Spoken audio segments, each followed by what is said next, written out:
And with that, welcome to the pre-show, my dear friend. On this rainy day, what a great day to just hang around, be part of a live stream, join the chat, fiend away, as the kids do. Away. Have you not heard of this before? No, I've not Fiending heard. in the chat? Fiending in the chat. Is that a new slang I'm not aware of? Well, not so much new, but it is slang, yes.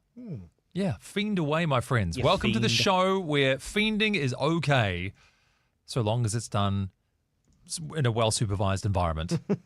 Training is here, my friends. You know, I've been told, I'm going to tell you guys this, because I'm apparently, I've got to get out of the habit of saying you guys, but part of me wants to treat all of you as a collective. The trenders. Of the trenders, exactly right. But then to remind myself Trendies. that radio is also a one-to-one medium. And so I've been advised for my professional development to wean out the collective nouns. So that's something. I've received similar feedback before in an air check. Yeah. Yeah. I just want to include everyone. Like, is that so wrong? I And the answer is yes. Yes, it is. Yes, it is. How dare you include everyone? So for the rest of the show, I'm only talking to you, nobody else. Just remember that. How are you, man? I'm not too bad. Not too bad at all. Yeah. It's a bit of a yucky day. It's not great. It's not great. Great day to be inside watching trending. So, well, every day. Are you because you're going away for Easter? I am. Are you excited for? I mean, is the weather I don't going need to affect your time away? I don't need to do a lot over a holiday to have a great time. So I can happily just stick around my neighborhood.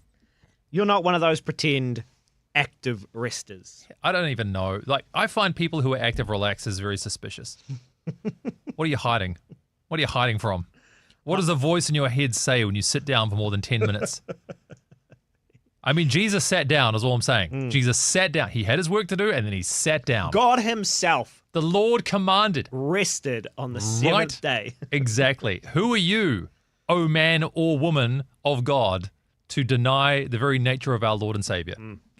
These are the questions we will not touch on with a 10-foot pole during the show, because those of you who've joined this part know our humour well enough at this stage. You know what's actually quite jarring is how loud these headphones are when you haven't worn them for a day. Maybe my levels are a bit spicier than I should have them as well, but you just haven't worn them all day. You're like, oh gosh. Well, so you weren't here for the breakfast show today, so I wonder who was sat in the seat last. In the seat you're in or the one that I'm Yeah. in? The one that you're in shouldn't have been anyone. It should still be on. Who would have been before that, Kat? Yeah. Well, but of course, if I'm Is she not... going deaf? Because I almost blasted my eardrums out when I... Really? came through. Interesting. I wonder if there was like a studio guest. Maybe there was, and they were a little bit hearing impaired. I could check the prep sheet and let you know. I don't think anyone was scheduled to come in. It could have been. I mean, look, it could have been during any of the shows yesterday. Who knows? Well, I suppose, but I don't know if Urquhart had any in-studio guests. And then, of course, Gary has his studio down country. Then Rosemary is just a solo show. So I'm prepared to say Kat's going deaf. Why not? Welcome along, everyone. Damn it. Not supposed to say everyone. I will say, though, you have received some good feedback. Oh, really? Your positioning of your mic is great because it's not blocking your face. You've got it to the side. Yeah. So I tend to find, I notice even on the stream, I kind of sit slightly off this way because I feel like it also, like it gives me the chance to body look at language you. here. And Yeah, I get you. Yeah. It's a more difficult skill to master than you might think. Cool. Well, look, we are just playing out some weather right now. When we return, in a sense, we're not going anywhere. The rest of the country shall join. So thanks for being part of the pre-show. We'll stick around for a few minutes after the fact as well, by the way. So if you have thoughts on things, of course, always message them through and stick around after the show too to reflect on the week that was and what a week it is. We'll be right back.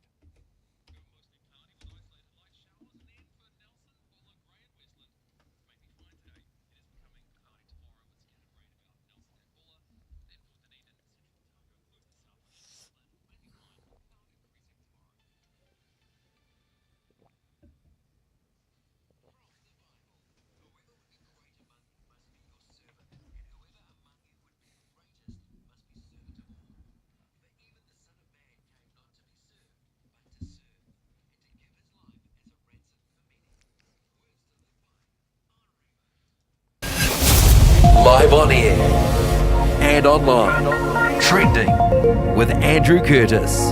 First positions all, first positions. Posture in check, microphone in the right place. We're ready to go, ladies and gentlemen. Training is here for Wednesday. Thank you so much for being part of the show today. Perfect day for it, you'd have to say, around much of the country. Cyclone Tam on the way. Might even have some news about Cyclone Tam later in the show. Why do we do that? Of course, if you've never tuned in to training before, let me catch you up. Here's the quick version. We use the show as a chance to take a look at the news that's been breaking over the course of the last week, but not just the main lead stories, the ones that our search behavior has revealed we have an interest in. So that could be words we've punched into Google, maybe stories we've clicked a lot on with our major news services, both national and international. Tells us a little bit about maybe the things that interest us, the people we really are versus the people we pretend to be, the stuff we're actually interested in versus the stuff we say we should be interested in. And I, of course, could not do this alone, and so joining me, as always, Josh Beatty. Once again, glad to be here. Thank you for watching or, of course, listening. If you want to watch, rema.co.nz. Just follow the social links to find the stream. But if you are watching, leave a comment below. If you're listening, say hi, text on through 8168 with the keyword REMA. Yeah, let us know your thoughts on the stories that we share with you. Do you agree with them, disagree with them? Does it shock you, annoy you, entertain you, all of the above? Well, let's find out what happened in the trending news stories in New Zealand and around the world over the last week. Trending with Andrew Curtis. Starting off internationally, I find these fascinating. When you have a look at a major news service from overseas and discover the different stories that can become the most popular in those nations. Something, Josh, we've uncovered with UK-based news over the last little while is they love a bit of US news. A lot of the focus from particularly the BBC, when we go to that website and we're looking at the number one clicked on news story, most often it is a US story. It is a USA story, something going on in America that a lot of people in the UK are going, I'm interested in that. And right out the gate, this one's kind of shocking because it's so niche. It is so niche. I wonder how much of this is a hate click. And what do I mean by that? Well, the number one trending video on the BBC was J.D. Vance dropping a college football trophy at a White House ceremony. Yeah, it appears to break, and it was a moment of a blunder, and it's gone viral for multiple reasons. If you're not a fan of J.D. Vance, then maybe you see this as, a bit of a ha-ha. Do we say Vance or Vance? I say Vance. I think as an American, you would say J.D. Vance. J.D. Vance. But do we translate that into New Zealand? J.D. Vance. I remember a few years ago, massive tangent to start the show with, but come with me nevertheless. There was a song that came out of, I think it was C3 Oxford Falls over in Australia, and the song was Dance, Dance, Dance. The lyrics were dance, dance, dance, dance before the king. So, inspiration from David dancing. If you don't know the Bible story, find a thesaurus. The point is, when it translates over to New Zealand, singing dance, dance, so everyone was kind of Australian/American for the sake of that worship service, and it was dance, dance, dance. Dance, dance, dance. Dance, dance, dance. Vance, Vance, Vance. These and other questions shall not be revisited on the show. But no, this story was the number one. And so in case you're wondering what all the fuss was about, we actually decided we needed a little bit of US help. Excuse me. So here is that same story, but covered from the USA Today show, one of the morning television programs in the US, helping us to understand the deep cultural relevance and symbolism captured by J.D. Vance, maybe breaking a statue. Speaking of traditions, the Ohio State Buckeyes football team paid a visit to the White House yesterday in honor of their national championship, won back in January. But one moment in particular getting a lot of attention. Near the end of the event, Vice President J.D. Vance attempted to pick up the championship trophy, and the vice president fumbled the football. Trophy separated from its base. Bottom half slipped out of Vance's hands onto the ground. Fortunately, the Buckeyes running back Travion Henderson was there to catch the trophy, and it's all back in place. However, the vice president, who is from Ohio, later joked on X, I didn't want anyone after Ohio State to get the trophy, so I decided to break it. He didn't want anyone else to get it. So he Woo! Political humor. It's an acquired taste.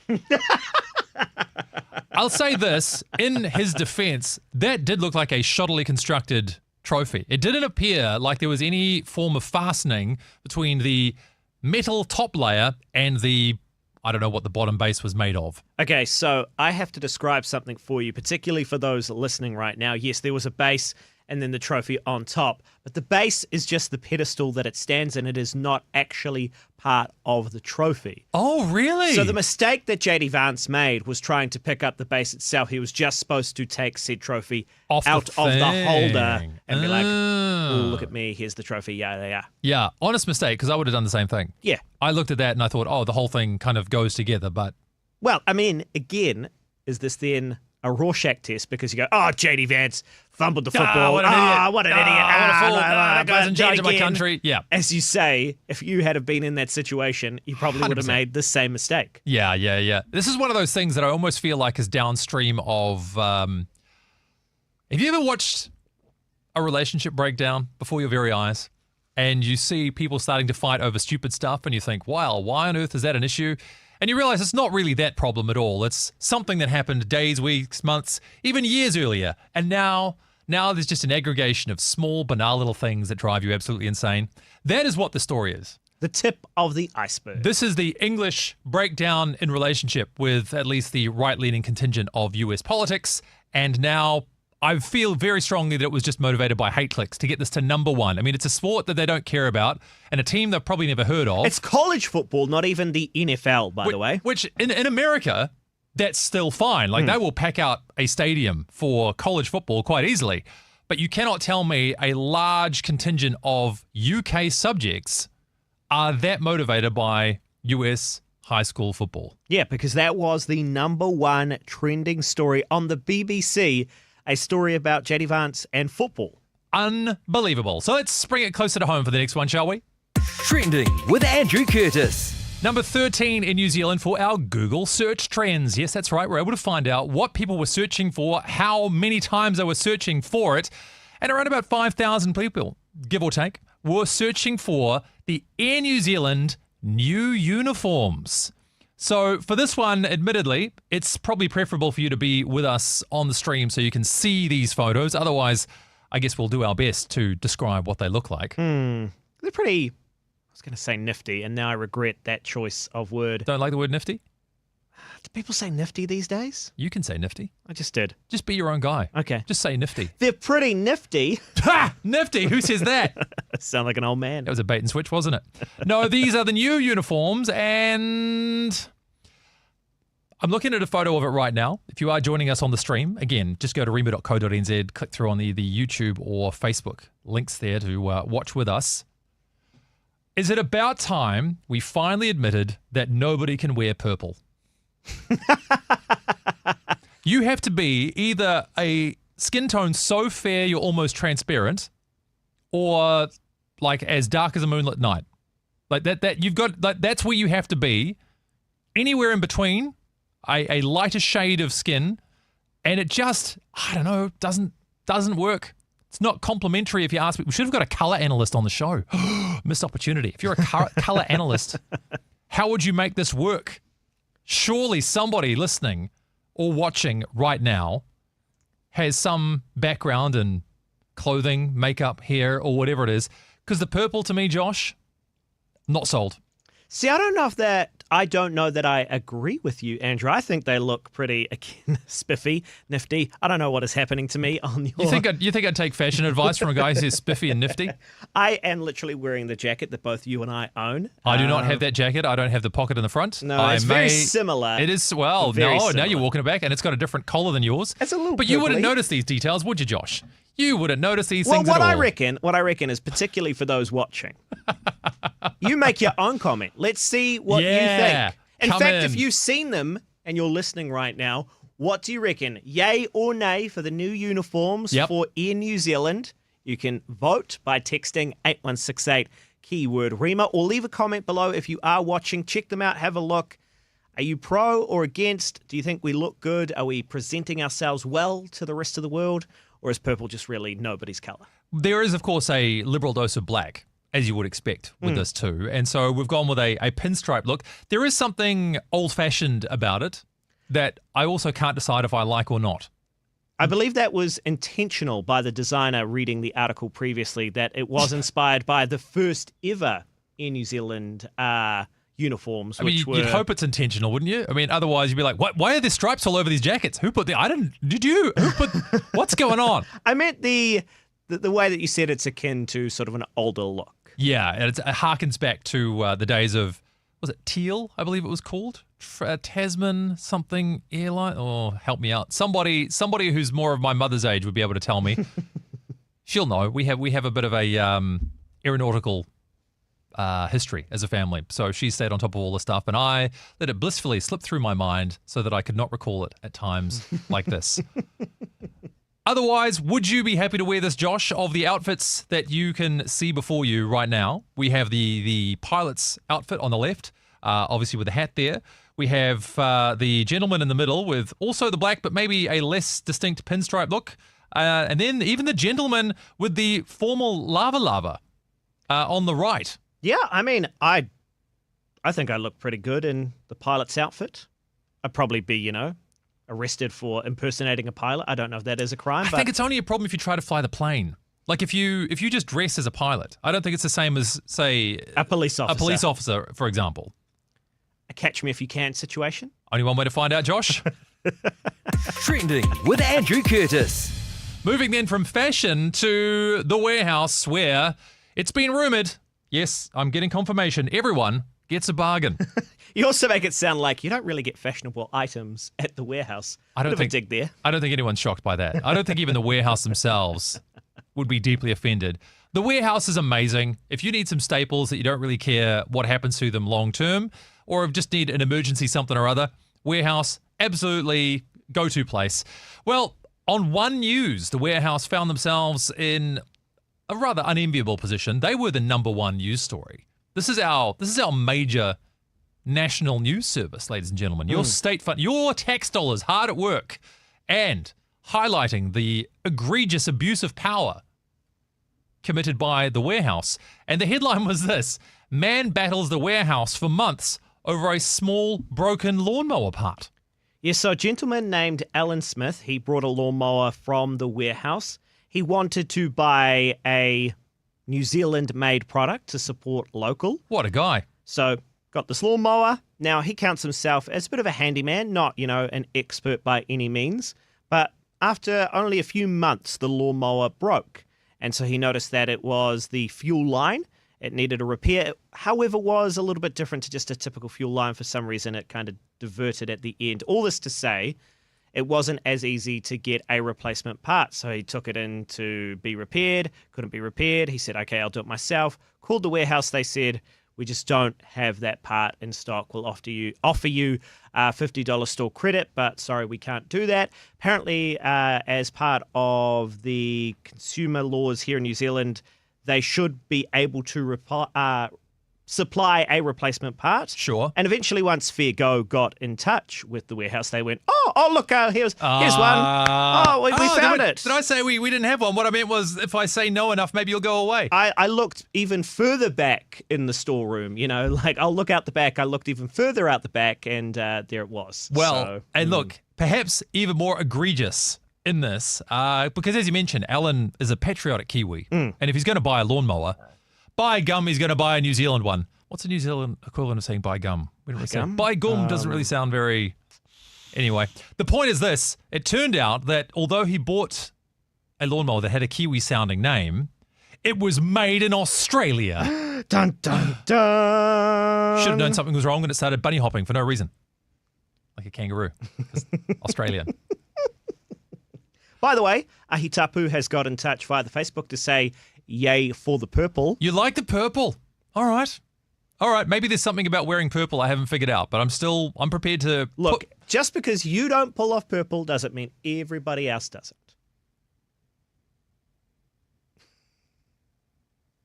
Just going to let that hang awkwardly in the air for a moment. Look. He's probably right, but still, would love to know your thoughts on this one. We did ask earlier if you liked the new Air New Zealand uniforms, and in particular, how you felt about the purple. So, Josh, how do they get in touch? 8168 with the keyword Rima if you are listening, or of course if you are watching on the stream. We'd love for you to comment below. Super simple. By the way, if you want to watch the stream, rima.co.nz. I was going to move on, but I just thought I would expand on this just a touch further, because I said it was an Australian company who produced this. the lawnmower called Kiwi Garden. How dare you? Hence the reason. How dare you? Alan brought the lawnmower because he's like, Kiwi Garden, I'm a Kiwi, I want to support local. If it said Aussie Garden, would have left it alone. Maybe Kangaroo, Wombat Garden, perhaps. Various other Australian marsupials they could have named it after. Koala Garden, perhaps. Is the warehouse also Australian owned? Or is no, that I'm actually... pretty sure. No, I'm pretty sure it is still New Zealand. Okay. So from that respect, at least some of your money stayed in the country. You imagine going over to Aussie, though. Maybe we're doing the return somewhere else. Maybe there are some lawnmowers out there made by New Zealanders called, Wombat Garden or something. Well, do you reckon our New Zealand lawnmowers are cheaper overseas than they are in New Zealand, like our... I mean, like everything else we make here? Yeah, absolutely. Cheese and everything else, yep. Trending with Andrew Curtis. All right, moving on from lawnmowers and the warehouse and their crimes against advertising to something that we thought we would see more of, but decided to take a bit of a liberty here and ask, why don't we care about driver's licenses? However, before we jump into that, we did get a text through that I need to mention from a number ending 388. Yep. I love it. I think it's smart, understated, and very, very stylish. I'd wear it, and I'm a lighter shade of midnight, says this person. A lighter shade of midnight. I would buy your album with a name like that. What a great description. A lighter shade of... I feel purple is a punishing colour. I will say, but you're like 100% thus far of the votes coming through. The messages say they're pro the new outfits for the Air New Zealand staff. All right, normally I wouldn't encourage this, but come on, haters of New Zealand. There's no way. There's no way all of you love this. I want to let loose your bile on the Air New Zealand uniform this afternoon. In the meantime, we are talking about driver's licenses because nobody seemed to care. And I found this quite fascinating. There was an announcement made about the driver's license system being overhauled. And before we tell you more about it, let's see how One News broke this story about the government making it a little bit easier for you to get on the road. Getting a driver's licence may soon become more straightforward and cheaper. The government says the current system is inefficient, expensive, so it's proposing have only one practical test instead of two. And that would cut nearly $100 off the cost, bringing the total fees down to around $260 instead of $360. It wants new safety measures, including a new hazard perception test and a requirement to keep a clean driving record. As well, a licence would be suspended after 50 demerit points rather than 100 points, as it is now. And a zero alcohol limit would apply to a restricted driver of any age, not just someone who is under 20. The Automobile Association welcomes some of the proposed changes, but says the safety measures don't go far enough. Simon Mersep has more. There are lots of learner and restricted drivers on our roads, well over 500,000 of them. And it seems many don't want to get a full licence. There are particularly young people out there. Hold on a second. Are you shocked by that? 500,000 people? Yeah, I'm Half a million? yeah. Although I know, as they say, a lot of people choose to just stick on their restricted. To be fair, until I had met my wife, I didn't think these people existed either, but she'd had a learners for about 10 years. I thought she was more of an outlier than she is. Turns out not. So maybe you're in the same boat. You can tell us about that. But on with the news and what the government has to say about making licenses easier to get. Who are really reluctant to go and get their full licence because it is stressful, it is anxiety-inducing, it is costly as well. To fix that, he wants to drop one practical driving test and its $100 fee. Okay, at the risk of getting myself in even more trouble, if the thought of getting a licence prompts so much anxiety in you that you can't take the test, maybe you shouldn't be driving. I mean, look, it took me, and we could talk about this if you like, I've talked about it before, it took me on my 5th attempt to get my restricted licence. But you overcame, Josh. I did. You overcame. I you did. Faced your fear and you kept going. I would say, though, and because probably of my experience, it is a bias. I'm in favour of this. Well, as you would be, wouldn't you? Maybe you think differently. Okay, I'll try not to interrupt the rest of this as it goes along before we bring the conversation back to why we think it may or may not be a good idea to make this easier. This is designed to make it easier for people to get their full licence. Restricted licence holders would automatically move to a full licence if they keep out of trouble for 18 months. But what does that mean for road safety?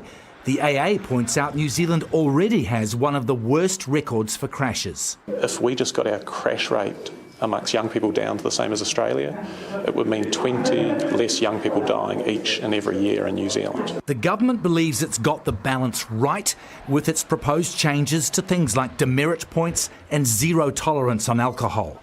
I think those things are really important and will help mitigate some of the obvious concerns that people will have around safety. This 20-year-old Aucklander agrees that getting a licence suspended at 50 demerit points rather than 100 may make a difference. I see countless people speeding, going through red lights and things like that, and being dangerous with the way they drive because they'll only get a few demerit points off of what is quite a big stack of demerit points. You know, they can sort of calculate and take those hits instead of being, I've got to tighten up my driving. But that's enough of that nonsense. The best question to ask whenever you see something like this is, whose child is that?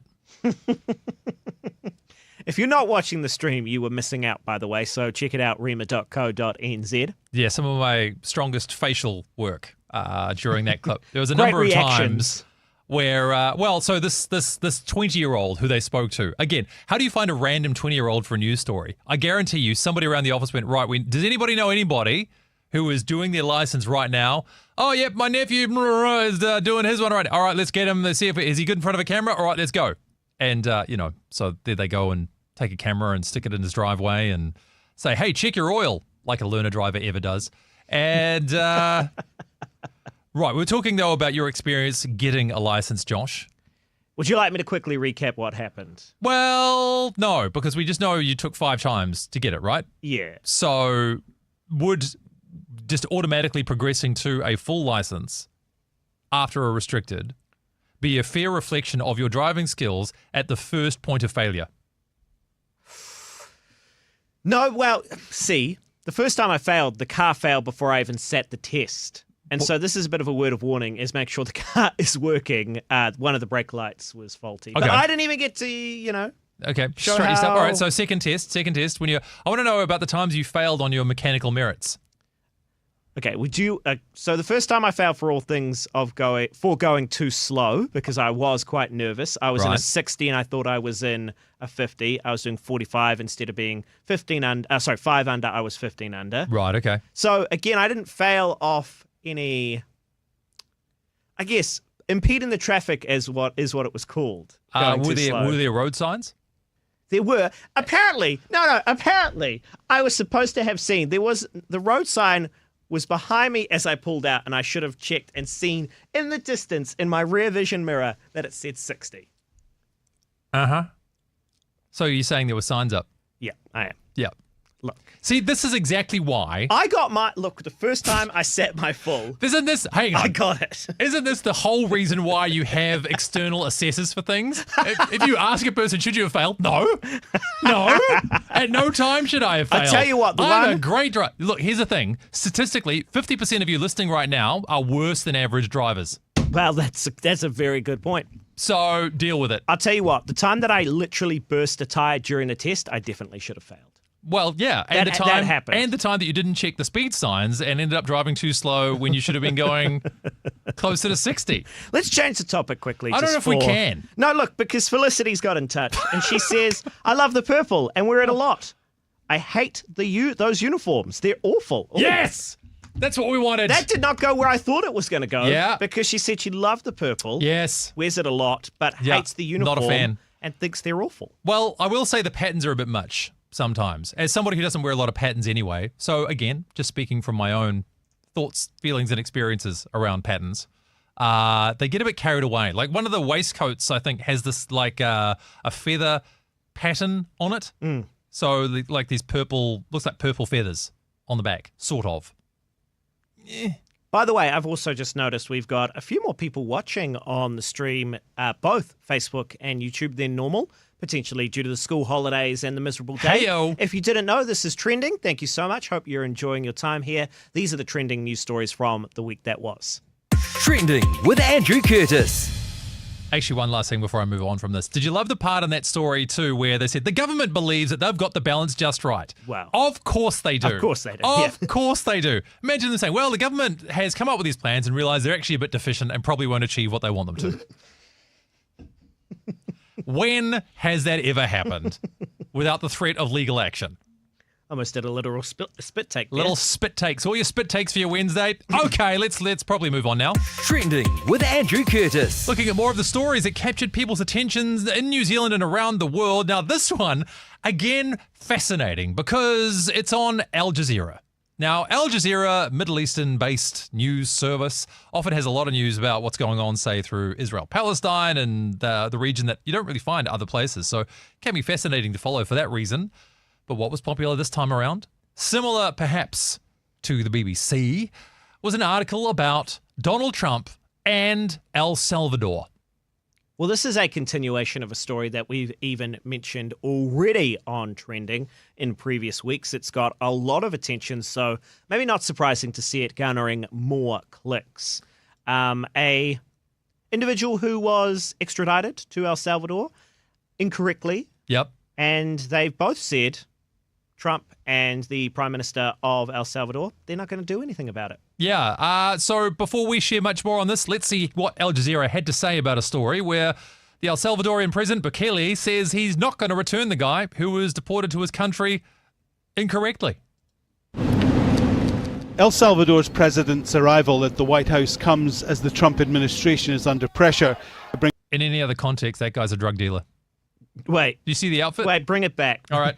Scrub it back. Just scrub it back. Look at this dude. I mean, you've got on the one hand, criticizing Zelensky for turning up in a sweatshirt, in a jumper, rather, whereas this guy, 100% organized crime links. Which I say safely from the opposite side of the world. As I say. The arrival at the White House comes as the Trump administration is under pressure to bring back a man the courts say was wrongly deported. Kilmar Abrego Garcia's family have demanded his return.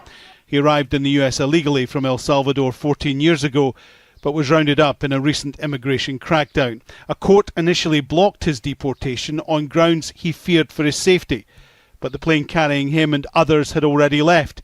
He was sent to a notorious mega prison in El Salvador, leaving a wife and family back in Maryland. The courts have ruled he was wrongly deported, and the Trump administration need to facilitate his return. Not going to happen, according to Attorney General Pam Bondi. Two courts, an immigration court and an appellate immigration court, ruled that he was a member of MS-13 and he was illegally in our country. Right now, it was additional paperwork had needed to be done. That's up to El Salvador if they want to return him. That's not up to us. The Trump administration says Garcia is a member of the notorious street gang MS-13. They have been designated as a terrorist organization by a Donald Trump executive order. That means, the White House says, that he can't come back to the United States. And El Salvador's president says he's not going to help with his return. How can I smuggle a terrorist into the United States? I don't have the power to return him to the United States. The prison in El Salvador is regarded as one of the toughest in the world, but it's credited as key in reducing gang-related violence in the country. Donald Trump says if the law allowed, he'd send some American citizens to jail there. If they rape 87-year-old women in Coney Island, Brooklyn, yeah, that includes them. What, do you think there's a special category of person? The White House says they won't intervene in what El Salvador does with its own citizens and insists no court can tell the President of the United States how to run foreign policy. Alan Fisher, Al Jazeera, at the White House. I mean, that's objectively untrue. If you're committing human rights violations, I think the courts can tell you that.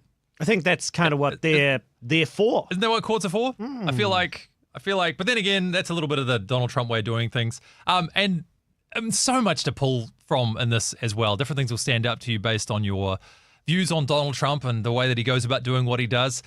The initial thought even about how, well, he's thinking about deporting some American people, and then it's just one of those typically flippant Donald Trump comments where you're like, well, yeah, if we've got horrible people here, I'd send them to a prison like that. Which, as much as I think the story itself is tragic, I think we'd also possibly agree with that statement about the way we should vet punishment on our worst offenders. The most amazing thing about this is the degree to which everyone's like, there's nothing I can't. There's nothing I can do. I can't do anything. What can I as the leader of a country do? What could I? I'm the leader of this country. He's the leader of the other country. But I just what? That's the technical term for it. Yeah, Was he now? Because I was under the impression, and maybe you're more aware than I am. Yep. That he's not El Salvadorian. I don't know if that's correct. Yeah, no, that's right. Yeah. I think he was Venezuelan. Okay. Yeah. Just because he still was attached to organized crime. This is part of why it gets so murky, right? Because one of the things about El Salvador, to provide you a bit of broader historical context, El Salvador was one of the most violent places in the world, and their gangs were completely out of control. They were running the entire country. So one of the things Bukele did when he became president was he brought in some incredibly harsh anti-gang laws, to the point where if you had a tattoo that was associated with a gang, that was sufficient grounds for you to be suspected of membership to a gang, and you could be criminally prosecuted. So, and it's not entirely without merit. Most gangs had tattoos that were designed to signify your membership of said gang. However, always exceptions to the rule, blah, blah, blah, blah, blah. And you start getting into a situation where you go, okay, to what extent can we know that this person was definitively a member of this gang? And if the problem is severe enough, how heavy should the burden of proof be? Now, a lot of the things that you will hear about with this story and read about are the degree to which the courts are certain that the person was a member or not. And what you'd find in El Salvador is that they are happy to go ahead with imprisoning you with a much lower bar to clear before they said, well, that's enough for us and you're in jail. If that was to happen in New Zealand, like, for example, imagine you wear a mongrel mob jacket, you get a mongrel mob tattoo, that would not be enough. Like, if a court here said, well, that's enough, you're in jail, like, that's it, just, we would be outraged, horrified, all You've of the got above. no previous affiliation at all. Yeah, well, no prior, say, criminal convictions and things like that, just by association, that's enough, that's all we need, and we can basically, suspend habeas corpus and just throw you straight into prison. People just explode if we tried to do that here. Not the same case in El Salvador, where they have this major, major gang problem. All to say, that's what this is highlighting in a broader context. When you have a major issue like that, to what extent do you crack down and then kind of liberalize things? I don't know if you've ever looked at world history for some of these things, Josh, but one thing that I've noticed that can make people feel a little bit uncomfortable is the extent to which a world leader, say it's Singapore, for example, is a good example of this one too. We look at it today. And it's a relatively free society, maybe a little bit more strict than ours is in some ways, but still relatively free markets and so on. But if you look at some of the things that Lee Kuan Yew did at the founding of the nation, that make you feel very uncomfortable. Very uncomfortable about suspending the press or suspending other political parties and so on and so forth. Do the means justify the ends? So it's kind of like, and this is maybe a terrible analogy to draw, but I'm going to do it because when you have a new school year? Yep. And you go in there and your teacher is an absolute just iron fist. Just you breathe the wrong way, you get kicked out of the class, detentions for everybody, held in over lunch break, whatever it is, for like the first term. And then they kind of like loosen things up. Ease it back. Yeah. So when you see nations that have gone through this kind of transformative process, often there's a little bit of that, which is just an uncomfortable reality about the world we live in. Sometimes, as much as we have these lovely ideals about how everything's supposed to go, when things are completely out of whack, something's completely imbalanced, it's not without precedent that the president would suspend some things that we would consider fundamental human rights, or at least grey areas in regards to the treatment of its citizens. So that's clearly what Bukele has done. He still has a huge amount of support in El Salvador because it's gone from one of the most violent places in Central America to one of the safest.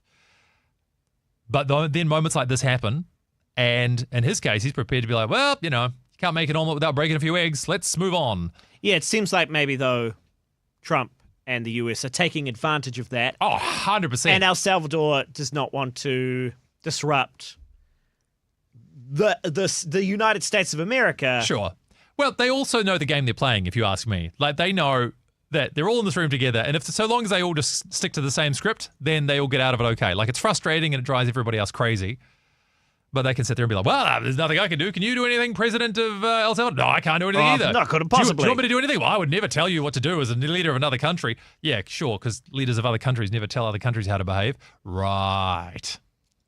Trending with Andrew Curtis. Back to New Zealand then, shall we? And before we march on, to remember that you can watch the show as well as listen. So if you are just on your wireless, maybe using the Rima Media app, why don't you give us a watch as well? Head to rima.co.nz. You can find the streams on both Facebook and YouTube. If you are watching, leave a comment below. We've been asking the question throughout the show, what do you think of the new Air New Zealand uniforms? That was one of the trending stories over the week that was. Are you in favour of the purple or not? If you are listening, you can still text on through as well, 8168, keyword Rima. Let's take a look then at our next story, marching towards the number 1 spot. This one, number 3 in the Google searches. And OCR got all their albums. I love OCR. OCR, so good, man. Fortunate Son. No, wait, that's CCR. Sorry. OCR, of course, official cash rate. The official cash rate was cut. And I don't have to tell mortgage owners this, of course, if you are in possession of a mortgage, or maybe if the mortgage is in possession of you, you'll be very well aware of how much this affects people's sense of well-being in the world. But what does it mean? What does it mean? What does it mean, Josh? Well, it means I've seen my KiwiSaver also drop a little bit over the last few weeks. Oh, that's not the OCR. Is that not the OCR? No. That's Donald Trump tariffs is what that is. Oh, sorry. Yeah. It's all interconnected though, isn't it? Sort of. Now that you mention it, it is generally a sign of how strong or weak the economy is. So, of course, many of you will be familiar that one of the major tools our Reserve Bank uses to try and keep economic growth at a sustainable level where inflation doesn't run away with us, but we also don't end up, going down the toilet, is to reduce interest rates when things aren't looking so good, to encourage borrowing and spending and so on. Ironically, when rates are dropping, it usually means the economy is not doing so well. And, of course, we've heard that a lot in the country over the last little while. You don't need me to tell you that. But we're going to be down to 3.5% is the official cash rate, which, of course, means that now your mortgages will probably be in the high 4% range, maybe low 5s, depending on how long you might want to fix it for. I mean, this makes a lot of sense as to why people would be Googling OCR trending recently, checking it out. It does affect them on the ground level. Now, you made that comment, though, about your KiwiSaver and understanding what's going on with all of that. I will say, because my wife and I have been semi-seriously looking about buying a house over the last little while, and admittedly, yes, our KiwiSavers have taken a hit too, which will affect our deposit somewhat. We've also noticed, though, many places now starting to have price reductions announced. This is only anecdotal, so maybe you've had this experience and you can tell us about it, either via the chat or via a text today. But it does appear that a lot of real estate agents are really desperately trying to move some property. Oh, without a shadow of a doubt, that is not a unique story that you just shared. Oh, yeah? I've heard from many of my friends who recently have taken advantage of the housing market, bought homes. Hoping one day that will be me. Yep. That they said similar things. That, it was a lot of eagerness. There's so much. It was like we went to an open home about a month ago, and it was like when you go to a pet shop and all the puppies kind of stand up on their hind legs on the ground and they're like looking at you. You're like, pick me, please. Take me home. Or in this case, move into this one. We got a phone call, actually. It was kind of amusing because when you've gone and viewed a lot of houses, as many of you will know, you meet a lot of real estate agents, and they are fairly forgettable on the whole. They all look the same, sound the same, whatever. So I got this phone call from this random guy the other day, and he said, hey, it's... I can't remember what his name was, so that's why I'm just kind of filling in the blanks. And I'm like, I don't know who you are. Cool. So I was bluffing, and we're like, okay. And it says, you came and viewed our house on whatever the street it was. Did you see my email? Did I see your email? Please, I barely see the work emails they send me. But all Can to say, confirm, by the way. all to say, though, that a place we'd gone and see had like a $30,000 price reduction. Other places we looked at that originally said this place might be $700,000 is now $650,000. Still, admittedly, a lot of money. We're talking Auckland dollars here for these kind of places.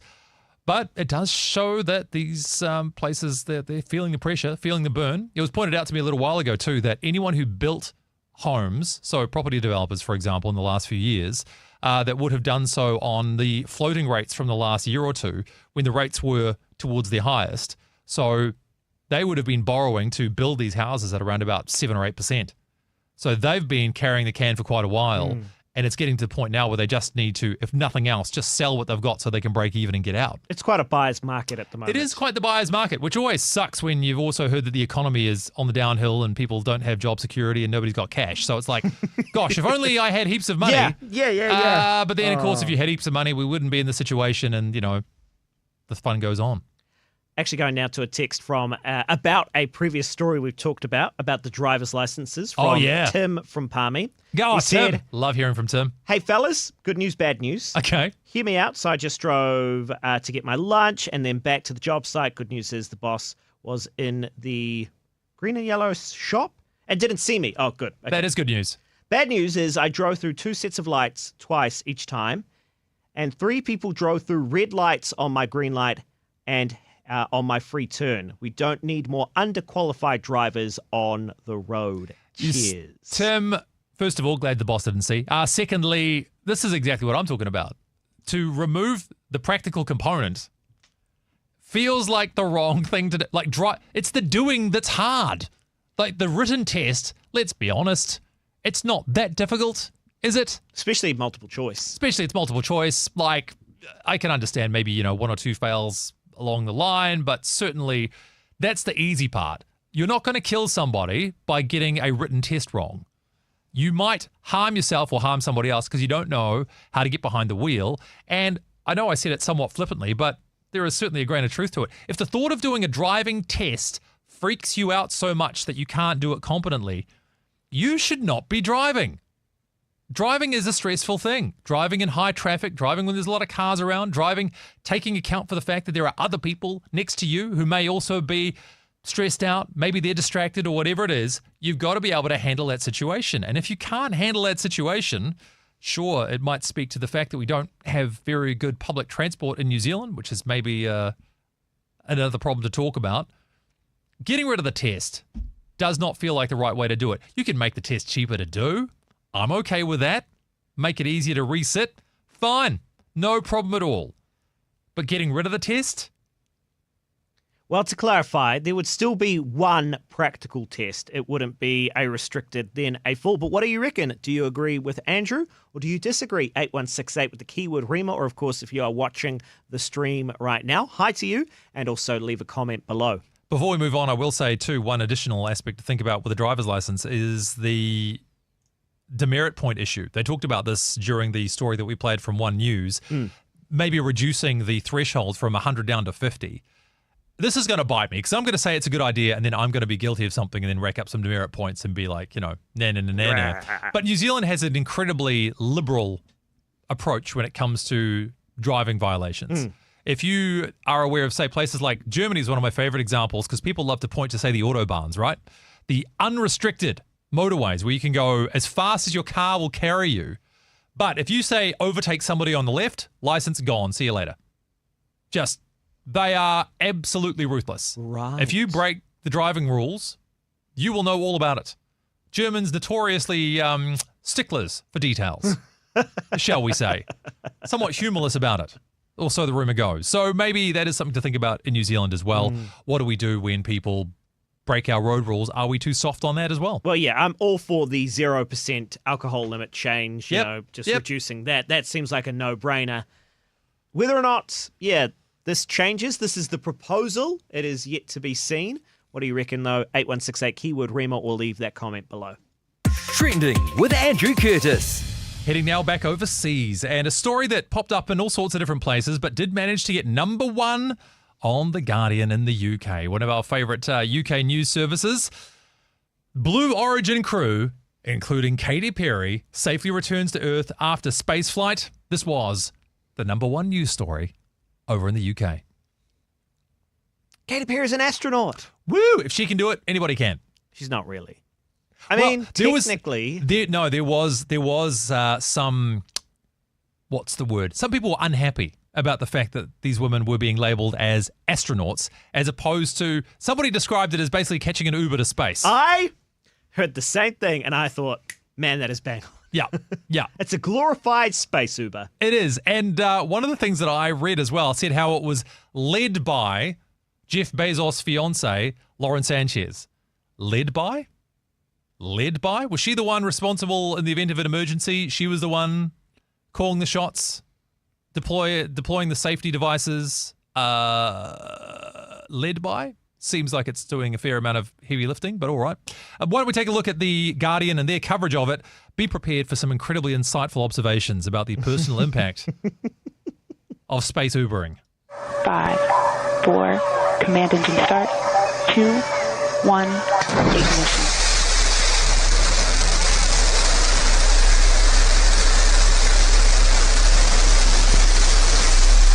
We're firing a shuttle into space, everybody. That's what it sounds like. New Shepard has cleared the tower. Mach 1, vehicle is supersonic. Engine back up to full throttle. Supersonic, we have passed through max Q, maximum dynamic pressure. That's when the vehicle is watching her best friend go to space.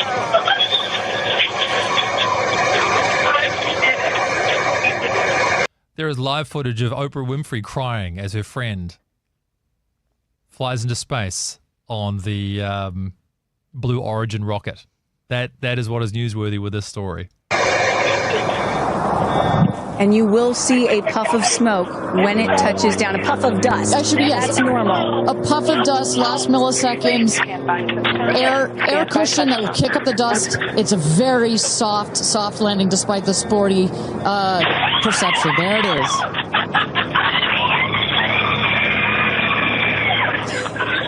Those aren't screams of pain or terror. Those are just the screams of the women on board as it touched down. Come on out, guys. Mr. Bezos himself.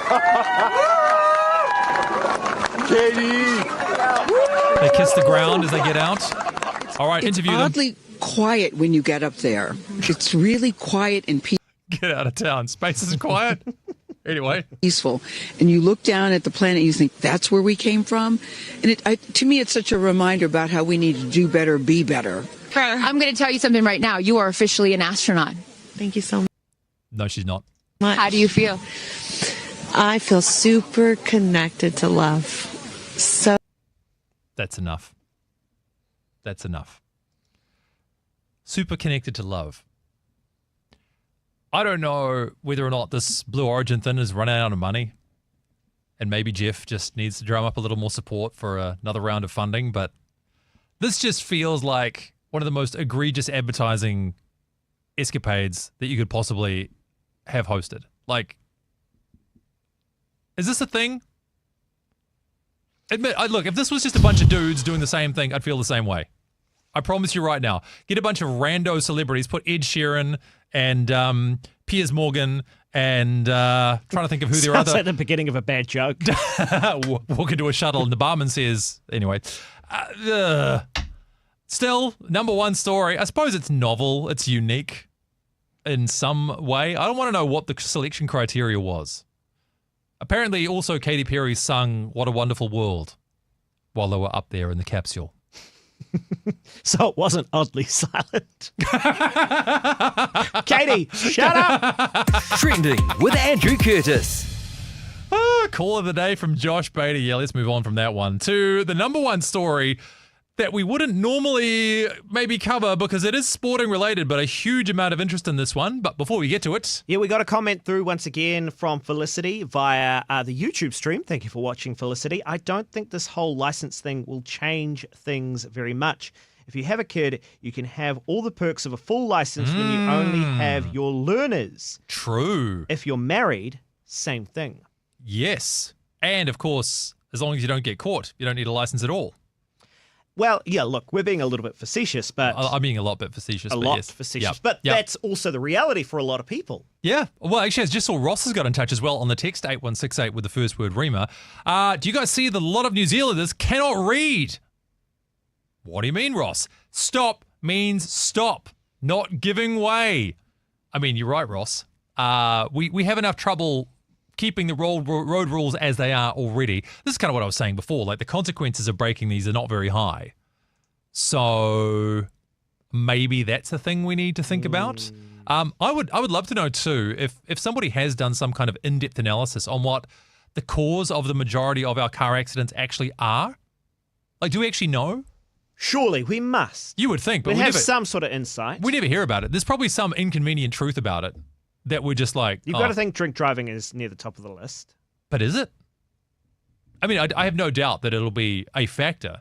Absolutely true. But in terms of even minor traffic infringements, like if you're talking about, say, fatalities, then sure.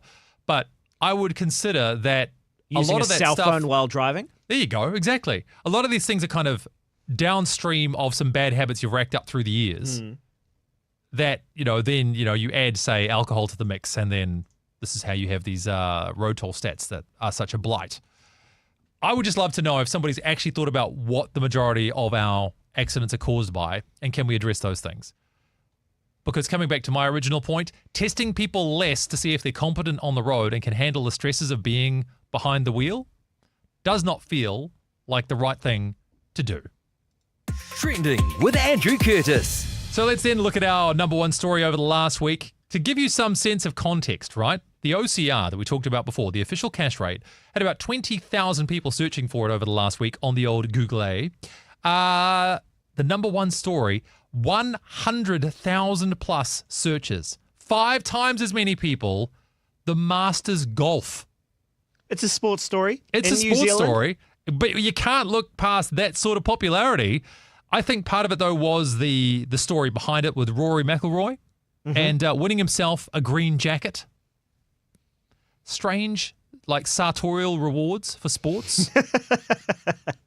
What else do you think you could do? I mean, hats. Is there a sport that gives away a hat? Maybe a pair of shoes? Oh, well, if you are nice pair of pants.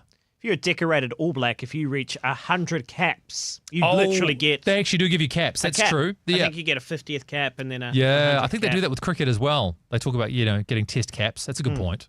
Caps, we've got jackets. Gloves, perhaps? Yep. Socks? Jock straps. There you go. What would be the difference between the 50th and the 100th? Don't think about that too hard. But Rory McIlroy, he's won a lot in golf, but in particular, though, he managed to win himself this Masters jacket for the Korea Grand Slam. So now he's won all of the major golf tournaments, and big emotional moment for him as well. He made this comment too at his press conference about what this will mean for the coverage of the event in future. I'd like to start this press conference with a question myself. What are we all going to talk about next year? It's like the golf clap of comedy. I mean, to be more fair, I won't say completely fair because that just doesn't seem to be the trajectory of the show for today. They have asked this question basically every time there's been a Masters event on. How's Rory going to go this time? He was all set to win it, in fact, and then I think double bogeyed on one of the last holes to then force a playoff. Got his act together, though, won himself a green jacket, and, had a nice big cry on the green, and everyone gave him another clap. So the big question before we wrap up today, Josh, appropriate times for men to cry in public, go. When you get your full license. Well played. Take off my cap to you. That was well done. That was well done. Sort of crying at your wedding, but not really. Sort of crying at your wedding, like all your mates. If you're like my friends are, Josh, which, I mean, considering you are one of my friends, this does include you by default. When you go to a wedding with one of your mates, the thing you're hoping is that he will cry so that then you can make fun of him later. No? You never made fun of me for crying at my wedding. Did you cry at your wedding? Yeah. It was a weird thing, right? Because you feel a little bit of a pressure to cry. And really? I absolutely felt a bit of a pressure. The pressure to cry? To cry. Interesting. I did well up, but I by no means was, bawling my eyes I was out. crying like a man. Yeah, exactly. Yeah, okay, I got you. I'm not saying cry that. like a man. Cry. Anyway. I got certainly... A little bit teary? Wet under the eyes. Wet under the eyes. What a euphemism. I got wet under the eyes. Did you cry? No, but I got wet under the eyes. All to say, not too many occasions, but winning the Masters apparently is one of them. Big emotional moment for him. So again, well done, Rory, and well done to you for being a part of trending for today. It's just after 1 o'clock, so we need to toddle on off. at least off on the radio, but we are going to stick around after the radio component is completed and just have a bit more of a chat about some of these stories in the post-show. So if you haven't already joined the stream, you can do that by going to rema.co.nz, click through on either the YouTube or Facebook links, and we'll continue to unpack some of these stories for the next, say, 10 or 15 minutes. But Josh, any last words? If you want to cry, you go ahead and cry. And we'll be doing just that until we see you again, because we'll miss you that much. See you next week.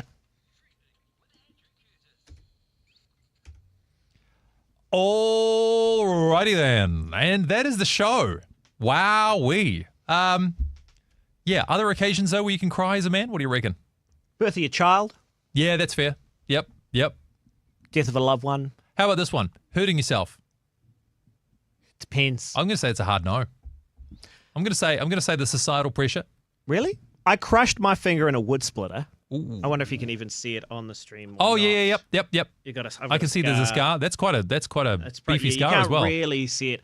I certainly cried when that happened. How old were you though? I was like, if you're under 20, it doesn't count. Oh, I think I was. Yeah, I don't know. I could have been in my early 20s, something like 18, 19, 20, something like that. You were running out of roadway on that one, but you just snuck it in. Am I still your friend? I just find it a funny thing, isn't it? I mean, maybe we've moved on from this, but there is something to be said for displays of emotion. Sporting events, I suppose you're allowed to, but it is a funny old thing. It's a funny old thing. And we're talking societal norms, like what? Societal norms, dirty old society, yeah, dirty old society. Gets you every time. Were we too cynical about this Blue Origin thing? No, not in the slightest. No. You know what I was thinking too when I was looking at the video? Did you think this, by the way, when you were watching? I'm asking for those who are still on the stream with us. That rocket looked a bit dusty. It looked a bit, compared to, say, the sleek and stylish Elon Musk edition, these ones definitely look like it was space on a budget. Really? Did you not think so? No. It's okay. I'm gonna just bring up a still from the video, see if I've still got it here. Oh gosh, there she is. Katie, what are you doing? Just here we go. Have a look at this. I'm just gonna bring up. Just look at all this. Right. It's been used before. Well, but they've all been used before. That's the whole point of Musk's rockets as well. But that just looks like. I mean, the patch would make me nervous for a start. This little rectangle of whatever here, and then just like the edges on everything, like it's all and then the paintwork here is all like. It's like if you went to buy a secondhand car and the paintwork looked like that, would you buy it? It's a fair point. Do you kick the tires of a rocket before you buy it? I think due to the absence of tires, no, you do not. What's the equivalent though? Yeah, that's a good point. Do you kick the thrusters? But would you? I mean, you wouldn't want to risk knocking a thruster out of alignment, would you? It's like off by 5 degrees and suddenly it's propelled into the ground at a great rate of knots. No, I saw a lot of comments online, even by those, and it's interesting, neither of us are female. That is true. Can confirm. But feminists even saying this made them cringe. Well, it just, I don't know. It just seems so self-indulgent, and the people who were involved on it as well. I don't know. Maybe it was for maximal PR exposure, which in some ways that is the game they're playing. Let's be honest, because SpaceX just had their big win. Maybe that's what it is. SpaceX had their big win rescuing those people from the space station only about a week or two ago. Oh, I see. ORC, sorry. ORC. Mate, that was wasted on. We didn't have significant audience for that. No, because only the VIPs stick around for the post-show. Yeah, touche. So maybe this was it. He was like, we need to do something to boost our brand because now that Trump's crew have heroically rescued some astronauts, we need to shoot some women into space. I love the idea that is what's the best we can come up with. That is what they did. Like I defy anyone. I know I'm prone to cynicism on these sorts of things anyway. And maybe the way we're discussing this deeply offends you, but it just seems like that's basically what it was. Like, what was Lauren doing there besides being Jeff Bezos' girlfriend? Who is she besides Mrs. Jeff Bezos? It's just like, because what was it? What was it supposed to show? Like, what was it supposed to do? Like, what was the point of this? To prove that they could? We knew that they could. They've done this already. I don't know, man. What? I don't know. I don't even know. I I don't know. Do you think also that was a pre-prepared response from Katy Perry? Well, we didn't even. Could we play the whole response from her? I know it might pain you. It does physically, but I will do it for you because that's what love is. Sometimes you put yourself through difficult things for other people. So here's Kato, and she's so. I'm going to tell you something right now. You are officially an astronaut. No, she's Thank not. you so much. How do you feel? I feel super connected to love. So connected to love. I think this experience has shown me you never know how much love is inside of you, like how much love you have to give, and how loved you are until the day you launch. What was with the crash zoom? Did you notice that got closer and closer to her face as it went along? Like we started off back here, and then we finished here. That was an editorial decision. Somebody did that on purpose. Somebody thought, you know how we elevate this to the next level? We go straight up Katy Perry's nose. I wonder if she got an extra cut from her dentist for this. Like, I don't know, Matt. Was that worth it? Did you get more of what you were hoping for? I did, and it was hilarious. My goodness. Look. Whenever somebody says look and does this, you know whatever's about to happen. Not going to be good. Look. I will give Katy her bouquets where appropriate. She is a phenomenally successful musician by anyone's standards. Sold more albums than most could ever hope or dream of. Maybe her more recent ones, not as popular as some of her earlier work, but certainly, Firework was a banger. Teenage Dream, couldn't get away from that song. But let's not put people like that in the position of having to provide profound insight on the human condition. Well, here's another interesting point. Katy Perry tried her hand at being a Christian artist before she became a secular artist. Correct. She had a faith, and then that seems to no longer be a part of her life. And then she has this very spiritual, it feels like, experience. Not uncommon. Yep. Going and seeing Earth from orbit, not actually leaving Earth's atmosphere, but anyway, again, not an astronaut, but that's Hashtag not an astronaut. Hashtag not an astronaut. Yep. But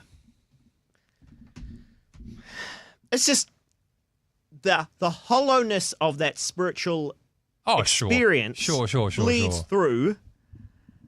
And I just wonder if that's, again, an overarching element of her journey. Well, that she's become more hollow as time's gone along. Spiritually, potentially, yeah. There's something about that industry that I think promotes some kind of superficiality, which is not good for you. Yeah. I like to hope. Josh, as much as you are in my orbit for the rest of my life, however long it may be, that if I'm ever in this kind of position and I come up with something like that, you'll pull me up later and be like, mate, what are you doing? What on earth? What do you like? What is going on? Because it's just, I don't know. Got a comment on the stream. Yep. How much training do they have to do to become an astronaut? Fabulous question. It was a couple of hours, I think, wasn't it? Ooh, lowering the bar is offensive to women who trained rigorously to become actual astronauts. Oosh. Well, but this is exactly it. Like, I don't know. It would be like I turn up in a courtroom and as a witness for something and say, well, I'm a lawyer now. I've occupied the space for 10 minutes. Therefore, I'm the same as somebody who's trained their whole life. To become an astronaut too, by the way, in complete agreement with that message, it is a mentally and physically demanding thing. It's literally like the best of the best of the best end up in these kind of positions. So, well, look, here's the thing. If it was just promoted as space tourism, then that's fine. Which it is. That wouldn't... No, because they're being talked about as astronauts. Right. Which they are not. But the whole idea behind it is promoting... Yeah. And if they were being honest about that, I think that would be fine. I don't begrudge it. If it was given the chance to me, and I'm nobody, even on a local stage, let alone a global one. But if I was given the chance to go up into space, I'd take it. Absolutely. Yeah. But let us not pretend that is some kind of compelling statement on my overall contribution to humanity or what it means for the world at large. So just go up, enjoy your rocket ship, take some photos, do a selfie, and then... Oh, it's just nauseating. Do a selfie. I mean, surely, were they able to bring their phones? You'd think, right? Maybe They not, would. actually. Probably not, because you can't have, like, devices. You imagine if you've got a weightless phone, and then you suddenly come back into the atmosphere, and then somebody's iPhone hits you at 500 kilometers an hour. That's a good point. Could be a rough... And what if it wasn't on flight mode? Even better. Maybe the flight systems get affected, and then it can't land properly. Because that's how it works with planes as well, right? That's not a scam at all. No. What else? OCR. I mean, it's just more of the same, though, isn't it? Like the OCR. On the one hand, you have to talk about it, but the moment you bring it up, you don't care anymore. Like everybody knows. We all know. Blah blah blah. This Bukele thing is hilarious in the darkest sense of the word. It's like, oh, we can't get this by. If only there was someone we can talk to with, like, the president sitting right next to you of El Salvador. If only there was someone we could do. I'm all out of ideas. President of El Salvador, do you have any thought? No, I can't. There's nothing I can. What am I going to do? I can't. What? Huh? Honestly, the degree to which they are making everything up as they go along is just amazing to me. And I think we talked about this the last time around when we addressed the story. I'm actually not, in principle, horrified with the perspective, or sorry, with the chance of somebody being deported wrongly. Because when you are dealing with thousands of people, mistakes are going to happen. It sounds very flippant to say. It's just a reality. If you are dealing with those kind of numbers, a mistake's going to happen. I just want to know how you put it right. How you put it right. When I was in business, for what it's worth, in my limited entrepreneurial experience, who made the mistake and how they made it not really as worthwhile as going, okay, let's own the mistake, let's put it right. Because mistakes are going to happen. And if you just go off the rail, oh my gosh, we made a mistake. It doesn't help. So, okay, made a mistake. How do we put it right? In this case, we made a mistake. But there's nothing we can do. Then we're not going to do anything about it. Whoopsies. Oopsie. We've accidentally put somebody in a gang prison in El Salvador. Oops. I mean, when does he get out? Like, what's the term? I mean, does he ever? These are the challenges of this one. I know we didn't talk about it specifically. It was kind of somewhat related to our OCR discussions too, but even this tariff stuff, man. The most cowboyish nonsense I've ever seen. Well, interesting as well. Not really trending. Yeah, true. Yeah, now that I think about it, let's see if there's anything. Nah, not really. Yeah, maybe the shock is worn off, or just... Also, though, is it so covered by all of our news outlets, etc., that we're not really needing to go searching for more information. Yeah, that could be true as well. It's got a lot of headlines recently. It has had a lot of headlines. Maybe we've heard everything we kind of need to hear about it. It could be one of those things, too, where people have already decided what they think about it and they don't need to know more about it. Like it's more of another one of those Rorschach tests, right? I've seen a lot of discussion that looks like that. People basically saying that either it's a, 200 IQ art of the deal kind of Donald Trump gets the world economy in line, or, this guy's a complete bumbling incompetent and he's going to destroy the world economy and so on and so on. So depending on whether you like him or not is what you think about it. So you don't need to Google it to find out anymore. Unless you're really desperately trying to find information that reinforces what you already think, in which case you probably already have your go-to sources for that anyway. The development, though, this week about the Chinese tariffs and how they've started to come up with these weird little exceptions to the rule, like technology products and things like that. Yep. So it's a 145% tariff unless, of course, blah, blah, blah, blah. But, I mean, this is how economic policies collapse. I've loved the trolling from China to the States, though. The AI video of Americans. So this wasn't trending, but my wife showed me this the other day, and this is like scorched earth responses from China on this one. But have you seen the social media coverage, particularly coming out of TikTok, of the suppliers, the Chinese suppliers or manufacturers for a lot of these Western goods? No. So they're starting to talk about how, okay, so you're going to have all these tariffs on Chinese manufactured stuff. Well, are you guys aware how many of your made in Italy or made in France or made in America high fashion items are actually just manufactured here? And then they're sent to the US for finishing, or whatever country that wants to put their stamp on it, Italy, France, or whatever. So they put like the belt buckles and the stamps on them and whatever, and now they say made in Italy. But they're all made in China. So the actual manufacturers specifically are now being identified on social media so that people can say to them, trying to buy this in the US now comes with a 145% tariff. Just buy it from us directly. We'll make it for you for like a quarter of the price. Okay. Okay. So one of them in particular, and there are some counter arguments to this as well, but I don't know if you're aware of a brand called Hermes. They make a bag called a Birkin, which is the most expensive handbag you can buy. I'm talking like $40,000 US. Mm-hmm. Right? So a manufacturer in China came out and said, well, actually, we can tell you all the components down to the grade of leather and who supplies it, who supplies the thread, who supplies the metal finishing elements, all this kind of stuff. We can make this bag for about $2,000 US, as opposed to paying $40,000 for their item. Now, the counter argument's always been made too. It's not just about the ingredients. That's like saying, well, I know what goes into spaghetti, so there's no difference to what I make at home to a Michelin restaurant. Right. There's something to be said for how you make it, right? But for how many people who will never own a $40,000 Birkin would be prepared to take a chance with a $2,500 Chinese knockoff, which is, at least from a component level, structurally identical. Fascinating.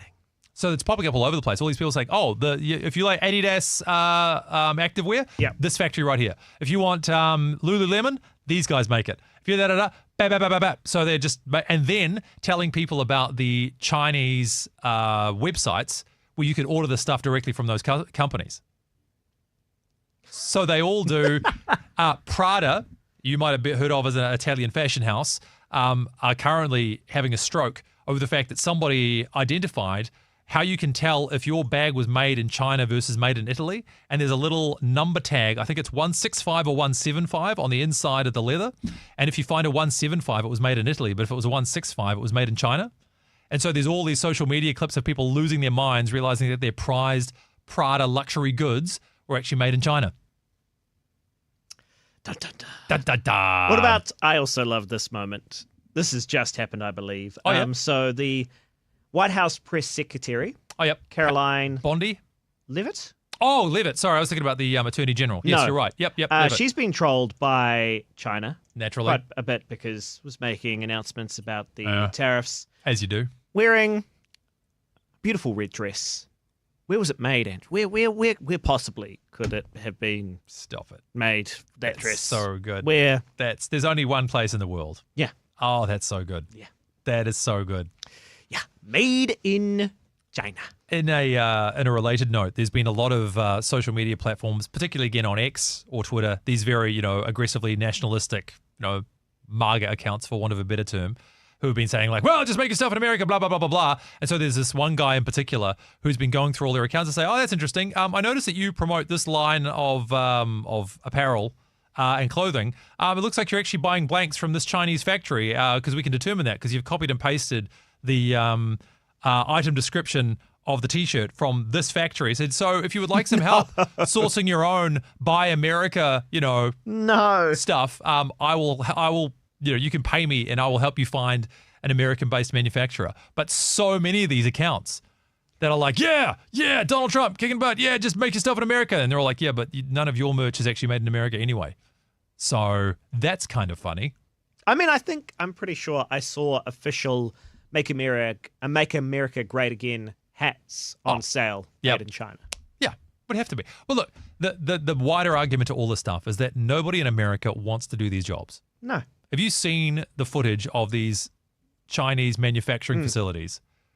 Heck no. Ain't no way there's going to be Americans doing that kind of work.